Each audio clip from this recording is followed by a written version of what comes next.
Hi friends, welcome to our குட்டி வாண்டு channel. ஒரு மனுஷனுக்கு எந்த அளவுக்கு தான் கஷ்டத்தை கொடுப்பாங்க, நீங்களே நினச்சி பாருங்க. அதை யாரை பற்றி பேசுகிறேன்னு சொல்லிட்டு உங்களுக்கே நல்லா தெரிஞ்சிருக்கும். விஜய் அண்ணா பற்றி தான் பேசுகிறேன்.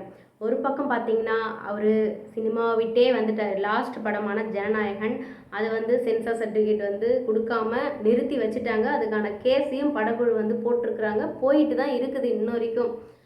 அப்படி இருக்கிற பட்சத்தில் அப்படி என்னடா அந்த ஆள் மேலே உங்களுக்கு அவ்வளோ வெறுப்பு? என்ன பண்ணிட்டாரு? நீங்கள் சாப்பிட்ற சாப்பாட்டில் ஏதாச்சும் ஒன்று பண்ணிட்டாரு சொல்லுங்கள். இப்படி பேசுறதுக்கு எனக்கும் கஷ்டமாக இருக்குது. இல்லை, எந்த அளவுக்கு தான் ஒரு மனுஷனுக்கு கஷ்டம் கொடுப்பீங்க? ஒரு அளவுங்கிறது இல்லை. ஒரு பக்கம் கரூரில் இறந்துட்டாங்கன்னு தூக்கி அந்த பழியை தூக்கி அவர் மேலே போட்டுட்டீங்க. ஒரு வாயில்லா ஜீவன் இறந்து போனாலே, நம்ம வளர்க்குற வாயில்லா ஜீவன் இறந்து போனாலே நம்மளுக்கு மனசு கஷ்டமாக இருக்குது. ஒரு நாய் ரோட்டில் அடிபட்டு போயிட்டுருக்கிறதையோ சீடு பிடிச்சி போயிட்டுருக்கிறதையோ பார்த்தாலும் நம்மளுக்கு கஷ்டமாக இருக்குது. யாருக்குமே கஷ்டமாக இல்லாமலாம் இருக்காது. ஆனால் நம்ம தொட மாட்டோம். உறுப்பாக இருக்குது அப்படின்னு சொல்லிட்டு எதுவும் பண்ண மாட்டோம். ஒதுங்கி அப்படியே போயிடுவோம், அச்சச்சோ பாவம்னு சொல்லிட்டு. அப்படி நம்மளுக்கே ஒரு சின்ன சின்ன விஷயத்துக்கு கஷ்டமாக இருக்கும்போது, அவ்வளோ பெரிய நடிகர் அவரும் ஒரு மனுஷன் தான். ஆனால் ஓகேவா, மனுஷன்தான். அத்தனை பேர் 44 பேர் 41 பேர் இறந்தது ஒன்னால தான் அப்படின்ட்டு ஒரு வார்த்தை சொல்லிட்டாங்க எல்லாருமே. அப்போ அந்த மனுஷனோட மனசுக்குள்ளே எந்த அளவுக்கு வலி இருக்கும், அந்த வலியும் வச்சுக்கிட்டு ஒரு பக்கம் தேர்தல் வருது.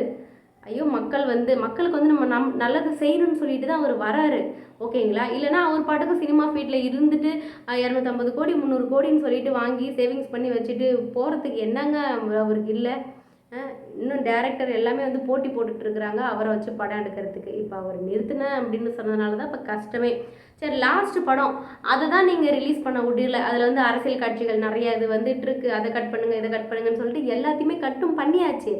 ஆனால் பராசக்தி மட்டும் அரசியல் வச்சு பண்ணலையா? அது கலைஞரோட வரலாறு தானே அது படமாக எடுத்தாங்க, கதாபாத்திரமாக வச்சு சிவகார்த்திகேயனை. ஸோ அதெல்லாம் இருக்கட்டும். அது ரிலீஸ் ஆகும்போது இது ரிலீஸ் ஆக விடலை. அது யார் ரிலீஸ் ஆக விடலை, எதனாலன்னு சொல்லிட்டு உங்களுக்கு நல்லா தெரியும். கேஸ் போயிட்டுருக்கு. இதுக்கு நடுவில் யாரா பார்த்து விட்ட வேலை அப்படின்ற மாதிரி இருக்குது. ஏன் அப்படி ஒரு வேலையை பார்த்து விட்டான் அப்படின்னு சொல்லிட்டு சத்தியமாக தெரியல. அது ஏன் இவருக்கு மட்டும் ஏங்க இப்படி நடக்கணும்? அடி மேலே அடி விழுந்துக்கிட்டே இருக்குது. எவ்வளவு தான் தாங்குவார் இந்த மனுஷனும் சொல்லுங்கள். ரொம்ப கஷ்டமாக இருக்குது. ஒரு பக்கம் அரசியல், ஒரு பக்கம் குடும்ப வாழ்க்கையில் பிரச்சனை. இவ்வளோ நாள் காத்துக்கிட்டு இருந்து தன்னை சுற்றி உள்ளவங்களே பார்த்தீங்கன்னா அவதூறுலாம் பரப்புகிறாங்க அப்படின்னு சொல்லிட்டு விஜய் அண்ணாவே சொல்லும்போது, நம்மளுக்கு பேசும்போது நம்மளுக்கே கண்ணு கலங்குது இல்லைங்களா? அவர் சொல்லும்போது அப்போ அவர் மனசுக்குள்ளார எத்தனை வழிகள் இருக்கும்.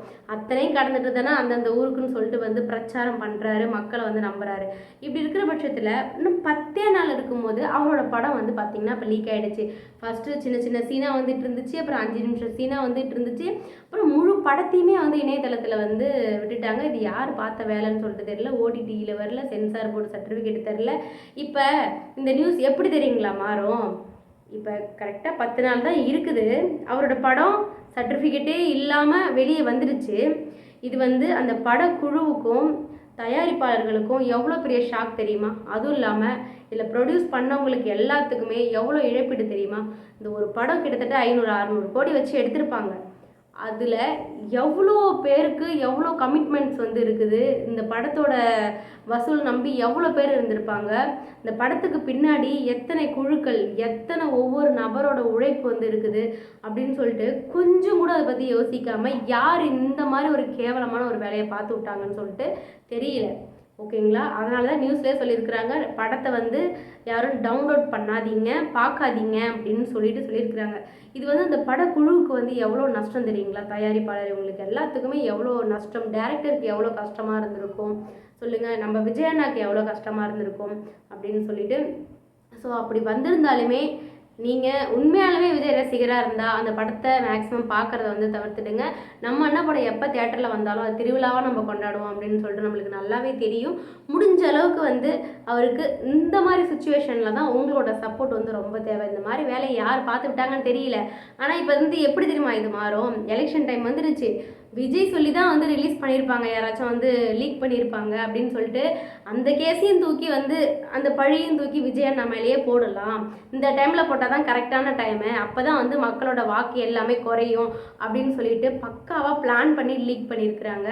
ஆனால் ஒன்று மட்டும் சொல்லிக்கிறோம், உண்மையாலுமே நாங்கள் விஜய் ரசிகர் தான், எல்லாமே ரொம்ப பிடிக்கும். ஒரு நாளும் அவங்களோட நம்பிக்கையை நாங்கள் கெடுக்க மாட்டோம். ஸோ யாரும் பார்க்காதீங்க, டவுன்லோட் பண்ணி பார்க்காதீங்க. அண்ணா படம் தியேட்டரில் வரும்போது நம்ம கொண்டாடலாம், ஓகேங்களா? முடிஞ்ச அளவுக்கு தொண்டர்களாக இருக்கட்டும், யாராக இருக்கட்டும், அவருக்கு சப்போர்ட் பண்ண பாருங்கள். ஓகேங்களா? ஓட்டு கேட்குறேன்னு நினச்சிக்காதீங்க. ஆமாம், நான் ஓட்டு கேட்குறேன்னே நீங்கள் வச்சுக்கோங்களேன், என்ன தப்பு? ஓகேங்களா? விஜய் அண்ணாக்கோசரம் வீட்டில் இருக்கிற குடும்பத்தில் இருக்கிற ஒவ்வொருத்துக்கிட்டையும் நான் ஓட்டு கேட்குறேன். அதே மாதிரி 2026 ஒரு மாற்றம் தேவை அப்படின்னா வர ஏப்ரல் 23 கண்டிப்பாக நம்மளோட விசில் சின்னத்துக்கு ஓட்டு போட்டுருங்க. நிறைய மக்கள் நம்புகிறாங்க விஜய் அண்ணா. அவருக்கு கூட்டம் வேறு யாருக்கும் கூட்டினது கிடையாது. விஜயகாந்த் கூடியிருக்கு. விஜயகாந்தையும் நிறைய மக்கள்கள் நம்பினாங்க. விஜயகாந்த் மெயினாக நம்பினார். ஓகேங்களா? ஆனால் மக்கள் ஏமாற்றிட்டாங்க. அவரை நம்பி என்ன பிரச்சனையும் ஏமாற்றிட்டாங்க. அதே மாதிரி விஜய் அண்ணாக்கு இவ்வளோ கூட்டம் கூடுறீங்க. உண்மையாலுமே நீங்கள் ஒரு மாற்றம் தேவை அப்படின்னு நினச்சிங்கன்னா ஒரு வாய்ப்பு தான் கொடுத்து பாருங்களேன். 5 வருஷம் ஆட்சி செய்ய போகிறாரு.